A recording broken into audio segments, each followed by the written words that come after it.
สบายดีทุกคนวันนี้มาพอกับซองลุงบัวไลคือเก่าพี่น้องเอ้ยลุงบัวไลอยู่ไฮอยู่หน้าพี่น้องวันนี้ก็เบิ่งเขาลกกาหรือว่าปุยตะกาพี่น้องการทำให้ทำหน้าสุดท้ายพี่น้องกากระบอกงามเนาะห่างอะไรเบิ่งเอามาเบิ่งเนาะเขามาเบิ่งไกลๆเลยความมันห่างมันยังนี่แหละกานี่มันงามอยู่แต่ว่าความมันห่างมันได้บ่หลายเนาะพี่น้องเนาะนี่เห็นบ่เห็นบ่ความมันห่างคือกันกับเขาที่เขาคือกันเขาหวานเขาหยอดนี่แหละแต่อันที่จริงแล้วเป็นกะเนาะตัวนี้เนาะกะเด้อพี่น้องเด้อเอาให้ทุกคนได้เบิ่งกันเนาะตอนหวานหันบ่มีน้ำตอนหวานบ่มีน้ำเพราะว่านี่ไปตำล่องขาดซื่อๆเนาะมันไปตำล่องขาดซื่อเลยบ่มีฝนกากระบอกงามปานใดพี่น้องห่างหลายนี่เห็นบ่คือกันกับข้าวหวานเนาะมันโบแมนคือกะเลยมันคือข้าวหวานนี่เนาะคือข้าวที่ข้าวหวานเอานี่ปกติข้าวหวานก็ห่างซ้ำนี่อยู่เลยเนาะ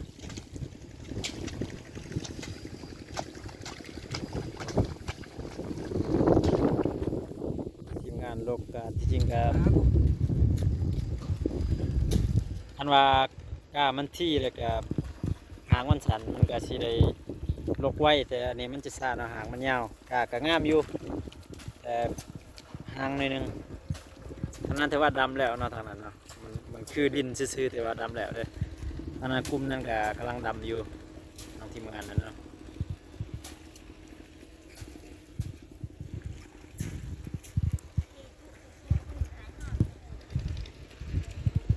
เอามาประกาศ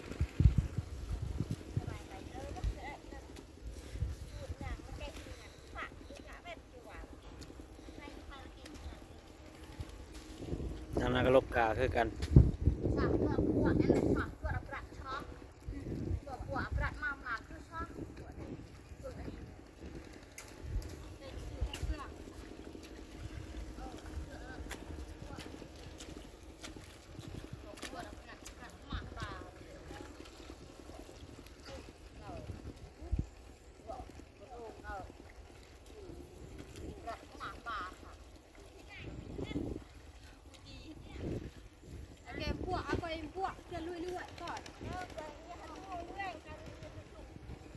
เราตัวเละบุกไงยังไม่ดอก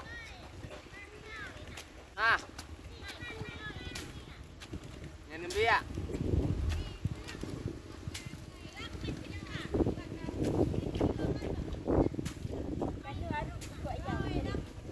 ย้อนไปเนี่ยกลัดโอนไปแล้วกันไปในจุกเหนียวในยูยูโดนไว้แล้วไงช่วงnàyกันเนี่ยกลัดโอนcái hếtนี่ไปดอกเอื่อย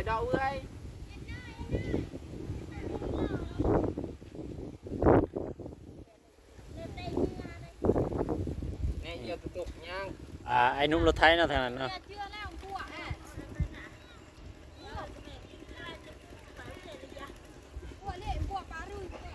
ทางนั้นก็น้องลำเงินแล้วก็น้องคำแก้วพี่น้องเลยน้องลำเงินกับน้องคำแก้วที่กำลังมาลบกาเนาะมาลบกาเพื่อจะแทง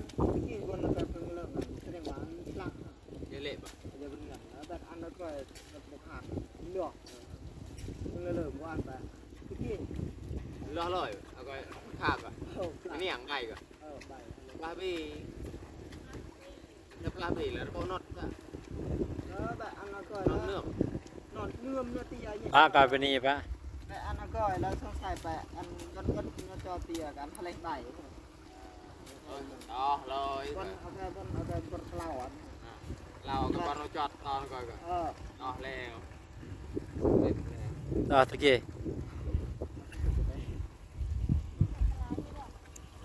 ลาจิปลูปแล้วมาลายตัวก่อนนะเรื่องทางไหนปะเลยหัวข้างแล้วก็เจาะทางปลาเลย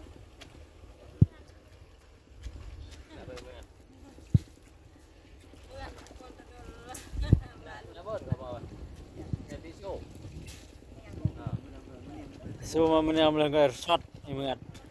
ออนไลน์ไปยืมมันแล้วก็เทียนมา เลยเรือมันจัวแล้วเด้อไปตัว เขาให้เบิดแล้วตะกามาเอาไปเอ็นลอยตะกานะ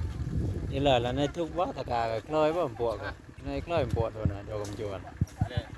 พวกก็มันจวนในเคยตะกาน่ะว่าถ้าถูกก็งี้ทิ้งก็เลย จุงเยอะเลยนะ ถ้าแหงอ้อมาค่อยมาก็ไปในเคยตะกาโดนไหนลึงปวดด้วยว่าถ้าถูกยืมปวดด้วยก็ทุนมันจวนนั่งนำบอกก็นำอ้นแล้วก็ไปยืมมาลายในที่ไปไม่ยืมมุมคุมที่ไปจะทันนะจอดแล้วจะทันกองหน้าจู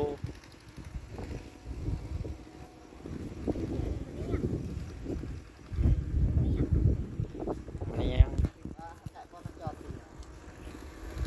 ยืมไม่ห้ามเอาตอนนี้ห้ามมาเบิ่งอันนั้นไถรถคันนั้น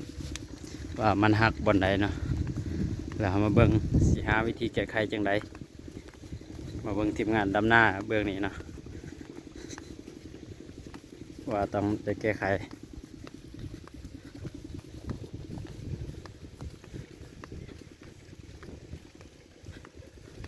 นี่ได้อะไรเลยลูกจูบจูบเตือบดูการยังสั้นนะลีพี่น้องเอ้ยเพื่อสีได้ดำตกถ่ายเดือนกรกฎาคมหรือว่าเดือน7นั่นแหละถ่ายเดือนกรกฎอันนี้ก็ยังให้ใหญ่หลายกะเนาะมัดกาที่ว่าลกแล้ว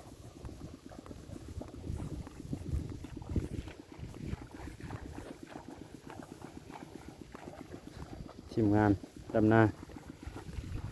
อันนี้ไทยแล้วแต่ว่าบนท่านได้ขาดแต่มาเบิ่งไทยที่ว่ามันมีปัญหานะ